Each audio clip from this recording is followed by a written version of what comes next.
Assalamualaikum warahmatullahi wabarakatuh. Di sini saya akan mempresentasikan tentang organisasi komunitas untuk memenuhi tugas dari mata kuliah Ekologi Tumbuhan dengan dosen pengampunya yaitu Hendra Lardiman SSI MPD dan disusun oleh saya sendiri Welly Hasmayana NIM 201020404014 dari jurusan Tadris Biologi 3A semester 3 Fakultas Tarbiyah dan Ilmu Keguruan YIN Kerinci tahun ajaran 2021 sampai 2022. Sebelum masuk ke subtopik atau materi, terlebih dahulu kita akan membahas sedikit tentang apa itu organisasi komunitas. Organisasi adalah suatu kelompok orang dalam suatu wadah untuk tujuan bersama, dan juga organisasi adalah sekelompok orang yang ingin mencapai tujuan yang sama.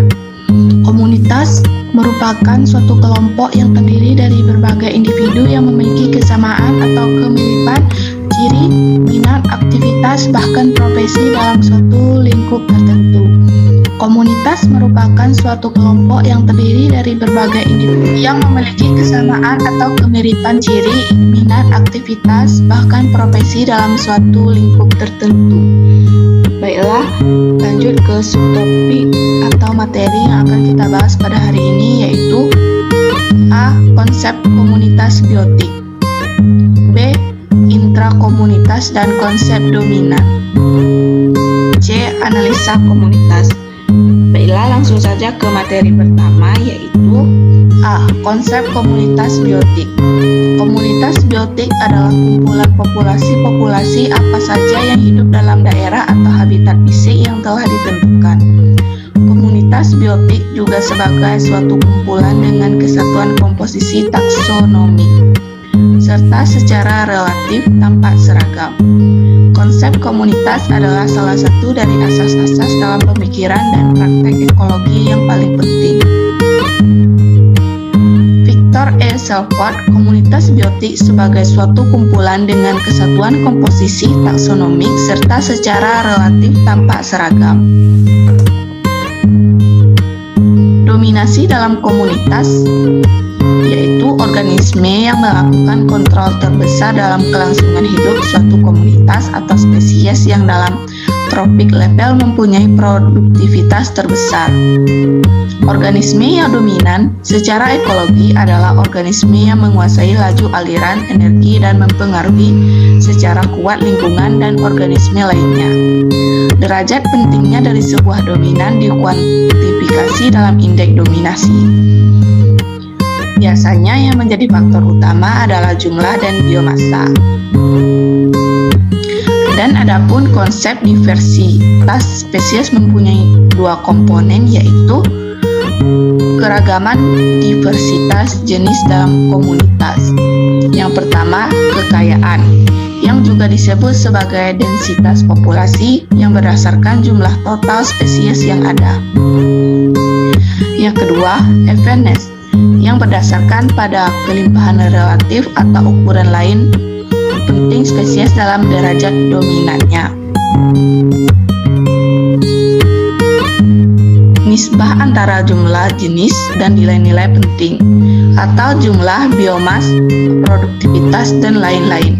Individu-individu dinamakan indeks keragaman jenis. Semakin tinggi keragaman akan semakin baik komunitasnya. Tidak selalu benar. Bagi plankton, dimensinya sangat berbeda. Dimensi ruang dan waktu plankton sangat kecil. Paradox of plankton, komunitas plankton selalu memiliki jumlah spesies yang tinggi. Parameter yang dipakai yaitu kepadatan. Kepadatan adalah hasil jumlah objek terhadap luas daerah. Dengan demikian, satuan yang digunakan adalah satuan luas daerah. Yang kedua, penutupan. Penutupan adalah proses cara perbuatan menutup. Arti lain dari penutupan adalah pengakhiran. Yang ketiga, biomas. Biomas adalah sebuah istilah yang digunakan untuk menyebut semua senyawa organik yang berasal dari tanah, yang berasal dari tanaman budidaya, alga, sampah organik. Pengelompokan biomasa menjadi seperti kayu, biomasa, dan juga biomasa sekunder. Yang keempat, frekuensi. Yang kelima, produksi. Ekoton dan konsep efek pinggir. Ekoton adalah peralihan antara dua atau lebih komunitas yang berbeda. Sering, jumlah spesies dan densitas populasi beberapa spesies lebih besar di ekoton daripada komunitas yang berdampingan. Cenderung keragaman dan densitas yang meningkatkan pada pertemuan komunitas disebut dengan efek pinggir. Komunitas yang terutama berada pada kelimpahan besar atau menggunakan sebagian besar waktunya pada daerah pertemuan antara dua komunitas disebut spesies pinggir. Dan adapun pola dalam komunitas yaitu pola stratifikasi, pola zonasi, pola kegiatan atau periodisitas, pola jaring-jaring atau organisasi jaringan dalam rantai pangan, pola reproduktif, pola sosial, pola koaktif, pola stochastik. Baiklah, lanjut ke materi yang B, intrakomunitas dan konsep dominan. Tidak semua spesies dalam komunitas memiliki peran, nilai atau arti yang sama, dan juga hanya beberapa spesies yang berperan sebagai pengendali utama komunitas. Pengendalian ini dapat berjumlah yang sangat banyak, biomas atau produktivitas yang sangat besar atau kegiatan lainnya. Klasifikasi intrakomunitas berupa menilai pentingnya suatu spesies dalam komunitas berdasarkan tingkat makanan tropik, fungsional atau produsen makro, konsumen, mikrokonsumen. Dalam masing-masing kelompok atau tingkat tropik maupun fungsional, terdapat spesies yang sangat memengaruhi arus energi dan lingkungan dari semua spesies. Spesies ini disebut dominan ekologi. Derajat dominasi dapat terpusat pada satu atau lebih spesies yang dinyatakan dengan indeks dominasi. Sifat dominan akan muncul pada sifat individu atau fenotip, adapun sifat resesif akan muncul jika ada gen dominan di dalamnya. Dominan adalah sifat yang menutupi sifat lain. Adapun resesif adalah sifat yang tertutupi. Sifat dominan akan muncul pada sifat individu atau fenotip.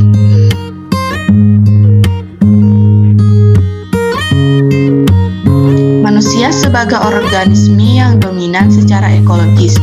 Manusia memiliki peranan penting dalam biosfer karena manusia merupakan makhluk yang dominan secara ekologi.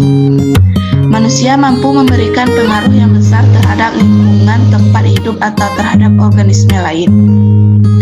Dominan yaitu sifat yang mendominasi dan contohnya warna rambut hitam, gen penyandi, polidaktili, kemampuan pengucap, hingga dentinogener. Berikut ini istilah-istilah dalam pewarisan sifat dalam materi dominan adalah: yang pertama, parental atau induk. Yang kedua, filia atau keturunan. Yang ketiga, gamet atau sel kelamin. Yang keempat, fenotip atau ekspresi sifat individu yang dapat dilihat oleh indera. Yang kelima,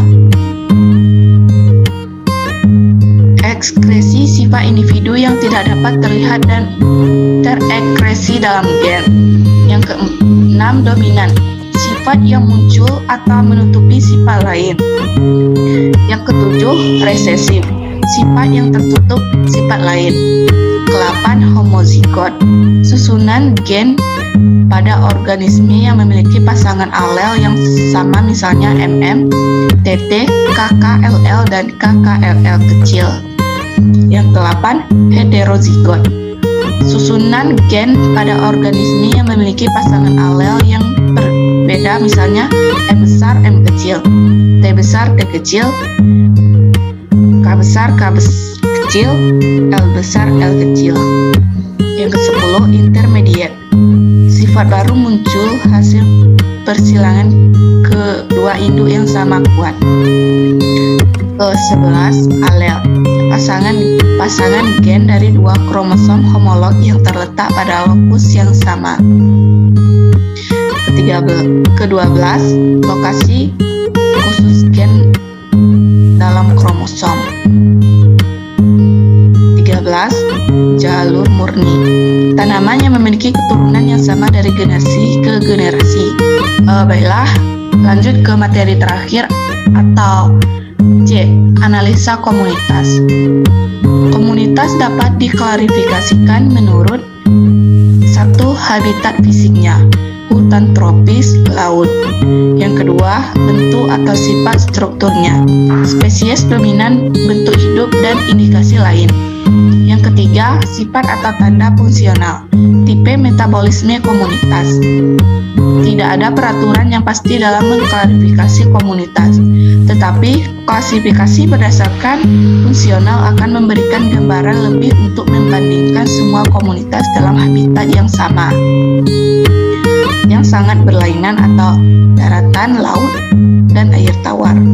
Klasifikasi komunitas pada daerah geografis tertentu dapat digunakan dengan dua cara, yaitu pendekatan zonasi, pendekatan gradien lingkungan. Cara yang paling baik menyebut suatu komunitas adalah berdasarkan beberapa sifat yang jelas, mantap baik hidup maupun mati sebagaimana komunitas, seperti komunitas jeram, pelagi, dan pantai pasir. Dan pada komunitas binatang memberikan nama akan bermasalah karena komunitas binatang jarang yang dominan dalam waktu lama. Dan juga kontinum, yaitu gradien lingkungan yang dihuni oleh spesies yang tertata.